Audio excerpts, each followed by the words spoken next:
அன்பான இறைமக்களே, இன்று Bible reading பிளானின் 299வது நாள். இன்று நாம் உரோமையர் அதிகாரம் 5 முதல் 8 வரை வாசித்து அறிய இருக்கிறோம்.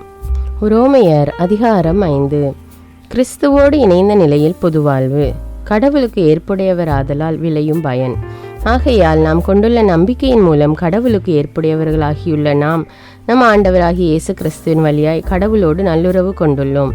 நாம் இப்போது அருள்நிலையை பெற்றிருக்கிறோம். இந்நிலையை அடையும் உரிமை இயேசு கிறிஸ்து மீது கொண்ட நம்பிக்கையால் தான் அவர் வழியாகவே நமக்கு கிடைத்தது. கடவுளின் மாட்சியில் பங்கு பெறுவோம் என்னும் எதிர்நோக்கில் நாம் பெருமகிழ்வும் கொள்ள முடிகிறது. அது மட்டுமல்ல, துன்பங்களை தாங்கிக் கொள்வதிலும் பெருமகிழ்ச்சி கொள்கிறோம். ஏனெனில் துன்பத்தால் மன உறுதியும், மன உறுதியால் தகைமையும், தகைமையால் எதிர்நோக்கும் விளையும் என அறிந்திருக்கிறோம். அந்த எதிர்நோக்கு ஒருபோதும் ஏமாற்றம் தராது. ஏனெனில் நாம் பெற்றுள்ள தூய ஆவியின் வழியாய் கடவுளின் அன்பு நம் உள்ளங்களில் பொழியப்பட்டுள்ளது. நாம் இறைப்பற்று இன்றி வலுவற்று இருந்த போதே குறித்த காலம் வந்ததும் கிறிஸ்து நமக்காக தம் உயிரை கொடுத்தார். நேர்மையாளருக்காக ஒருவர் தம் உயிரை கொடுத்தலே அரிது. ஒருவேளை நல்லவர் ஒருவருக்காக யாரேனும் தம் உயிரை கொடுக்க துணியலாம். ஆனால் நாம் பாவிகளாய் இருந்த போதே கிறிஸ்து நமக்காக தம் உயிரை கொடுத்தார். இவ்வாறு கடவுள் நம்மீது கொண்டுள்ள தம் அன்பை எடுத்து காட்டியுள்ளார். ஆகையால் இப்போது நாம் கிறிஸ்துவின் இரத்தத்தினால் கடவுளுக்கு ஏற்புடையவர்களாகி அவர் வழியாய் தண்டனையிலிருந்து தப்பி மீட்பு பெறுவோம் என மிக உறுதியாய் நம்பலாம் என்றோ. நாம் கடவுளுக்கு பகைவர்களாயிருந்தும் அவருடைய மகன் நமக்காக உயிரை கொடுத்ததால் கடவுளோடு ஒப்புரவாக்கப்பட்டுள்ளோம். அப்படியானால் ஒப்புரவாக்கப்பட்டுள்ள நாம் வாழும் அவர் மகன் வழியாகவே மீட்கப்படுவோம் என மிக உறுதியாய் நம்பலாம் என்றோ. அது மட்டுமல்ல, இப்போது கடவுளோடு நம்மை ஒப்புரவாக்கியுள்ள நம் ஆண்டவர் இயேசு கிறிஸ்துவின் வழியாய் நாம் கடவுளோடு உறவு கொண்டு பெருமகிழ்ச்சி அடைகிறோம். இம்மகிழ்ச்சியை நமக்கு தருபவர் கடவுளே. ஆதாமும் கிறிஸ்துவும் ஒரே ஒரு மனிதன் வழியாய் பாவம் இந்த உலகத்தில் நுழைந்தது. அந்த பாவத்தின் வழியாய் சாவு வந்தது. அதுபோலவே எல்லா மனிதரும் பாவம் செய்ததால் எல்லா மனிதரையும் சாவு கவ்விக்கொண்டது. திருச்சட்டம் தரப்படும் முன்பும் உலகில் பாவம் இருந்தது. ஆனால் சட்டம் இல்லாத போது அது பாவமாக கருதப்படவில்லை. ஆயினும் ஆதாம் முதல் மோசே வரையில் இருந்தவர்கள் ஆதாமை போல் கடவுளின் கட்டளையை மீறி பாவம் செய்யவில்லை எனினும் சாவு அவர்கள் மீது ஆட்சி செலுத்திற்று. இந்த ஆதாம் வரவிருந்தவருக்கு முன் அடையாளமாய் இருக்கிறார். ஆனால் குற்றத்தின் தன்மை வேறு, அருள் கொடையின் தன்மை வேறு. எவ்வாறெனில் ஒருவர் செய்த குற்றத்தால் பலரும் இறந்தனர். ஆனால் கடவுளின் அருளும் இயேசு கிறிஸ்து என்னும் ஒரே மனிதரின் வழியாய் வரும் அருள் கொடையும் பலருக்கும் மிகுதியாய் கிடைத்தது. இந்த அருள் கொடையின் விளைவு வேறு, அந்த ஒரு மனிதர் செய்த பாவத்தின் விளைவு வேறு. எவ்வாறெனில் ஒரு மனிதர் செய்த குற்றத்துக்கு தீர்ப்பாக கிடைத்தது தண்டனை, பலருடைய குற்றங்களுக்கும் தீர்ப்பாக கிடைத்தது அருள் கொடையாக வந்த விடுதலை. மேலும் ஒருவர் குற்றத்தாலே அந்த ஒருவர் வழியாக சாவு ஆட்சி செலுத்தினதென்றால் அருள் பெருக்கையும் கடவுளுக்கு ஏற்புடையவராகும் கொடையையும் இயேசு கிறிஸ்து என்னும் ஒருவர் வழியாக அடைந்து கொண்டவர்கள் வாழ்வு பெற்று ஆட்சி செலுத்துவார்கள் என இன்னும் மிக உறுதியாய் நம்பலாம் என்றோ. ஆகவே ஒருவரின் குற்றம் எல்லா மனிதருக்கும் தண்டனை தீர்ப்பாய் அமைந்தது போல் ஒரே ஒருவரின் ஏற்புடைமை செயல் எல்லா மனிதருக்கும் வாழ்வெளிக்கும் விடுதலை தீர்ப்பாய் அமைந்தது. ஒரு மனிதரின் கீழ்ப்படியாமையால் பலர் பாவிகளானது போல் ஒருவரின் கீழ்ப்படிதலால் பலர் கடவுளுக்கு ஏற்புடையவர்கள் ஆவார்கள். குற்றம் செய்ய வாய்ப்பு பெருகும்படி சட்டம் இடையில் நுழைந்தது. ஆனால் பாவம் பெருகிய இடத்தில் அருள் பொங்கி வழிந்தது. இவ்வாறு சாவின் வழியாய் பாவம் ஆட்சி செலுத்தியது போல் நம் ஆண்டவர் இயேசு கிறிஸ்துவின் வழியாய் அருள் ஆட்சி செய்கிறது. அந்த அருள்தான் மனிதர்களை கடவுளுக்கு ஏற்புடையவர்களாக்கி நிலைவாழ்வு பெற வழிவகுக்கிறது. ரோமையர் அதிகாரம் 6. பாவத்தை விட்டு கிறிஸ்துவோடு இணைந்து வாழ்தல்.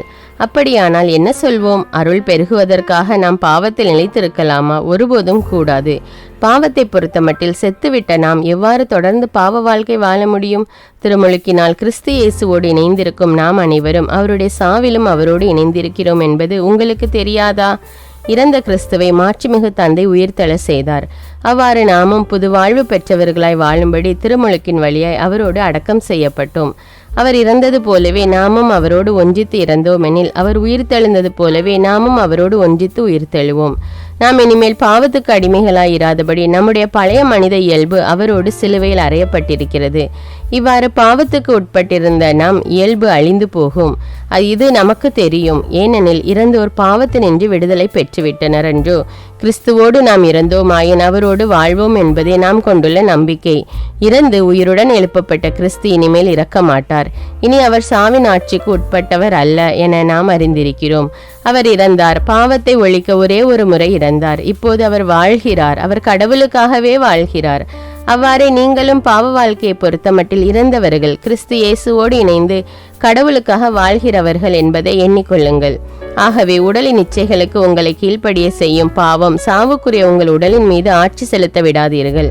நீங்களோ உங்கள் உறுப்புகளை தீவினையின் கருவிகளாக பாவத்திற்கு ஒப்புவிக்காதீர்கள். மாறாக இறந்தும் வாழ்வோராய் உங்களை கடவுளிடம் ஒப்படையுங்கள். கடவுளுக்கு ஏற்புடையதை செய்வதற்குரிய கருவிகளாய் உங்கள் உறுப்புகளை அவரிடமே ஒப்படையுங்கள். பாவம் உங்கள் மீது ஆட்சி செலுத்தக்கூடாது. ஏனெனில் நீங்கள் இப்போது சட்டத்துக்கு உட்பட்டவர்கள் அல்ல, மாறாக அருளின் ஆட்சிக்கு உட்பட்டவர்கள். கடவுளுக்கு ஏற்புடைய வாழ்க்கை நெறி. அதனால் என்ன? சட்டத்துக்கு உட்பட்டவர்களாய் இல்லாமல் அருளின் ஆட்சிக்கு உட்பட்டு இருப்பதால் நாம் பாவம் செய்யலாமா? ஒருபோதும் கூடாது. எதற்கு அடிமைகளாக உங்களை ஒப்புவித்து கீழ்ப்படுகிறீர்களோ அதற்கே நீங்கள் அடிமைகள் என்பது உங்களுக்கு தெரியும் அன்றோ? அப்படி இருக்க நீங்கள் பாவத்திற்கு உங்களையே அடிமையாக்கினால் சாவீர்கள். நீங்கள் கடவுளுக்கு கீழ்ப்படிந்தால் அவருக்கு ஏற்புடையவர்கள் ஆவீர்கள். முன்பு பாவத்திற்கு அடிமைகளாயிருந்த நீங்கள் பெற்றுக்கொண்ட போதனையில் அடங்கிய ஒழுக்க நெறியை உளமாற கடைபிடிக்கிறீர்கள். பாவத்தினின்று விடுதலை பெற்ற நீங்கள் கடவுளுக்கு ஏற்புடைய வாழ்க்கை நெறிக்கு அடிமைகளாயிருக்கிறீர்கள்.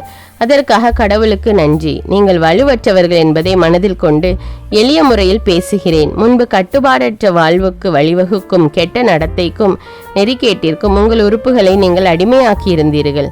அதுபோல இப்பொழுது தூய வாழ்வுக்கு வழிவகுக்கும் ஏற்புடைய செயல்களுக்கு உங்கள் உறுப்புகளை அடிமையாக்குங்கள். நீங்கள் பாவத்திற்கு அடிமைகளாயிருந்த போது கடவுளுக்கு ஏற்புடையவற்றை செய்ய கடமைப்பட்டிருக்கவில்லை. அப்போது நீங்கள் செய்த செயல்களை எண்ணி இப்போது நீங்களே வெட்கப்படுகிறீர்கள். அவற்றால் நீங்கள் கண்ட பயன் யாது? அவற்றின் முடிவு சாவு அல்லவா? ஆனால் இப்பொழுது நீங்கள் பாவத்தினின்று விடுதலை பெற்று கடவுளுக்கு அடிமைகள் ஆகிவிட்டீர்கள்.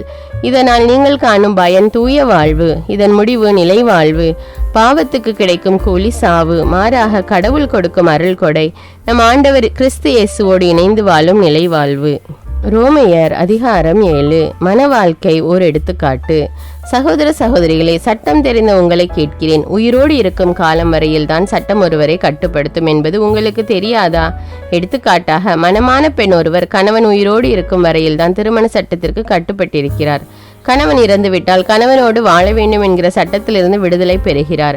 ஆகையால் கணவன் உயிரோடு இருக்கும்போது ஒரு பெண் வேறொருவரோடு வாழ்ந்தால் விபச்சாரி என்னும் பெயர் கிடைக்கும். ஆனால் கணவன் இறந்து போனால் அவர் திருமண சட்டத்தினின்று விடுதலை பெற்றவர் ஆகிறார். ஆகவே பின்பு அவர் வேறொருவருக்கு மனைவியானால் விபச்சாரி அல்ல. அவ்வாறே என் அன்பர்களே, நீங்கள் கிறிஸ்துவின் உடலோடு ஒன்றித்திருப்பதால் திருச்சட்டத்தை பொறுத்த மட்டில் இறந்தவர்கள் ஆனீர்கள்.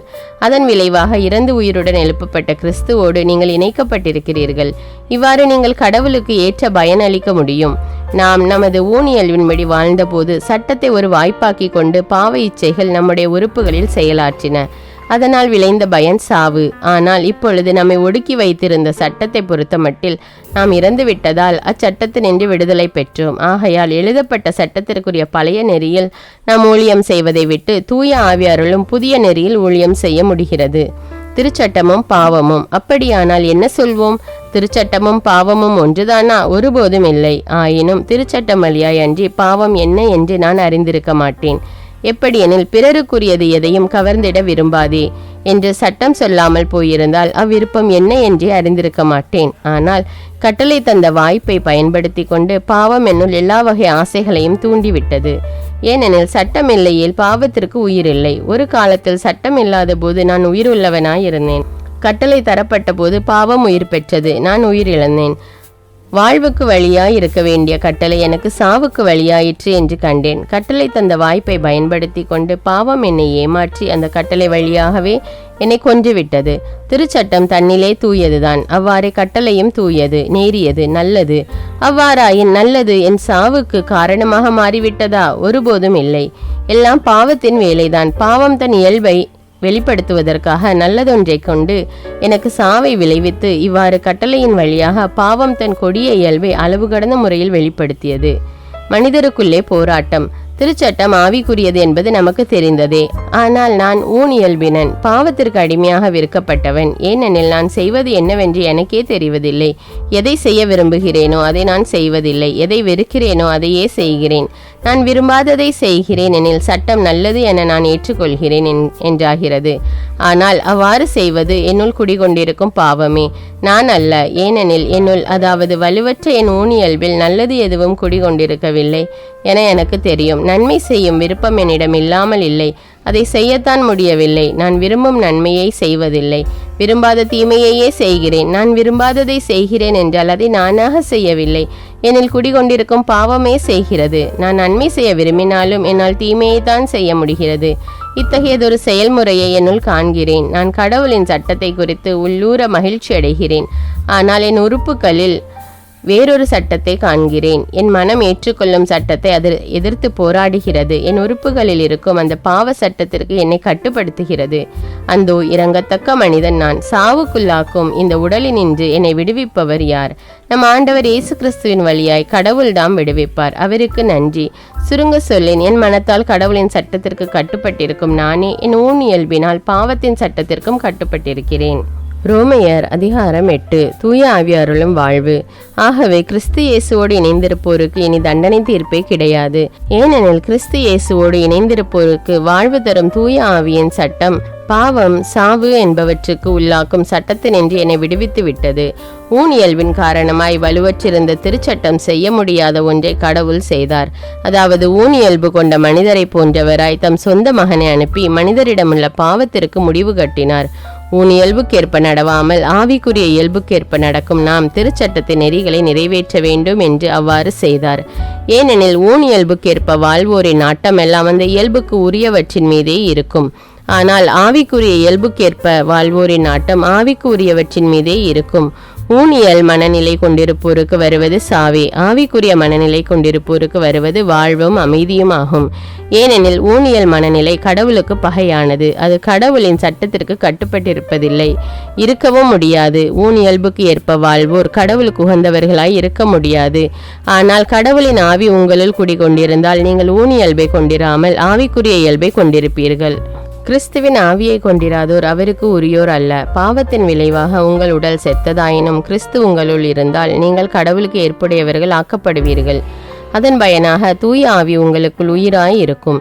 மேலும் இறந்த இயேசுவை உயிர்த்தெழ செய்தவரின் ஆவி உங்களுள் குடிகொண்டிருந்தால் கிறிஸ்துவை உயிர்த்தெழ செய்த அவரே உங்களுள் குடிகொண்டிருக்கும். தம் ஆவியினாலேயே சாவுக்குரிய உங்கள் உடல்களையும் உயிர் பெற செய்வார். ஆகையால் சகோதர சகோதரிகளே, நாம் இயல்புக்கு கடமைப்பட்டிருக்கவில்லை, அவ்வியல்பின்படி வாழ வேண்டியதில்லை. நீங்கள் இயல்புக்கு ஏற்ப வாழ்ந்தால் சாகத்தான் போகிறீர்கள். ஆனால் தூய ஆவியின் துணையால் உடலில் தீச்செயல்களை சாகடித்தால் நீங்கள் வாழ்வீர்கள்.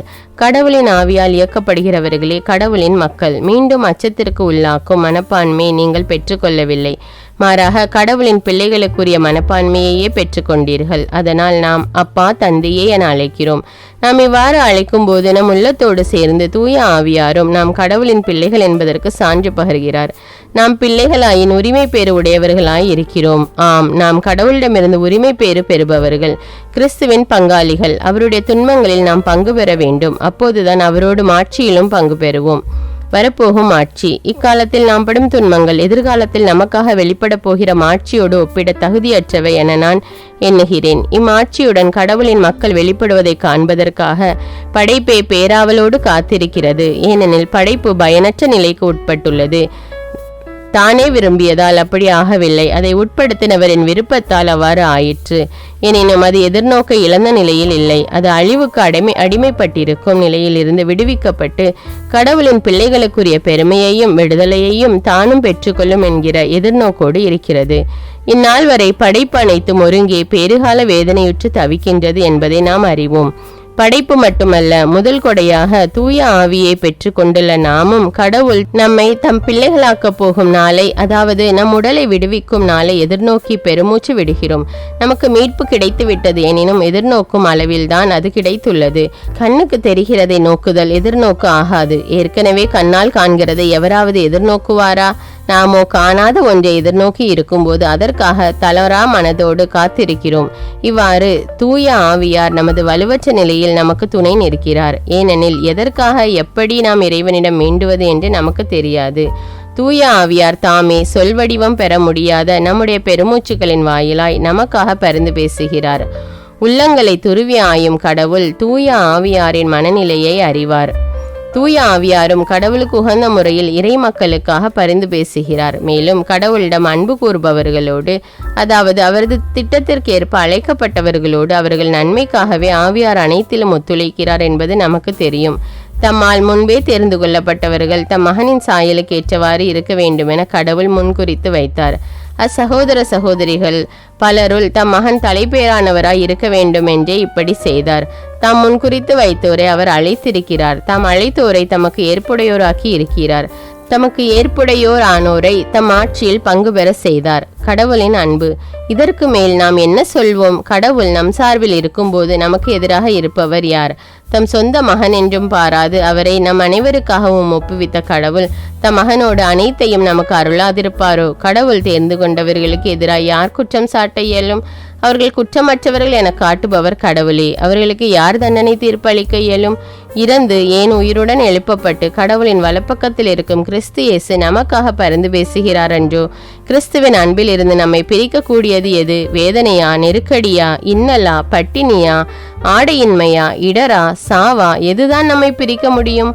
பொருட்டு நாள்தோறும் கொல்லப்படுகிறோம், வெட்டுவதற்கென நிறுத்தப்படும் ஆடுகளாக கருதப்படுகிறோம் என மறைநூலில் எழுதியுள்ளது அன்றோ? ஆயினும் நம்மேல் அன்பு கூர்ந்தவரின் செயலால் மேற்கூறியவை அனைத்திலும் நாம் வெற்றி மேல் வெற்றி அடைகிறோம்.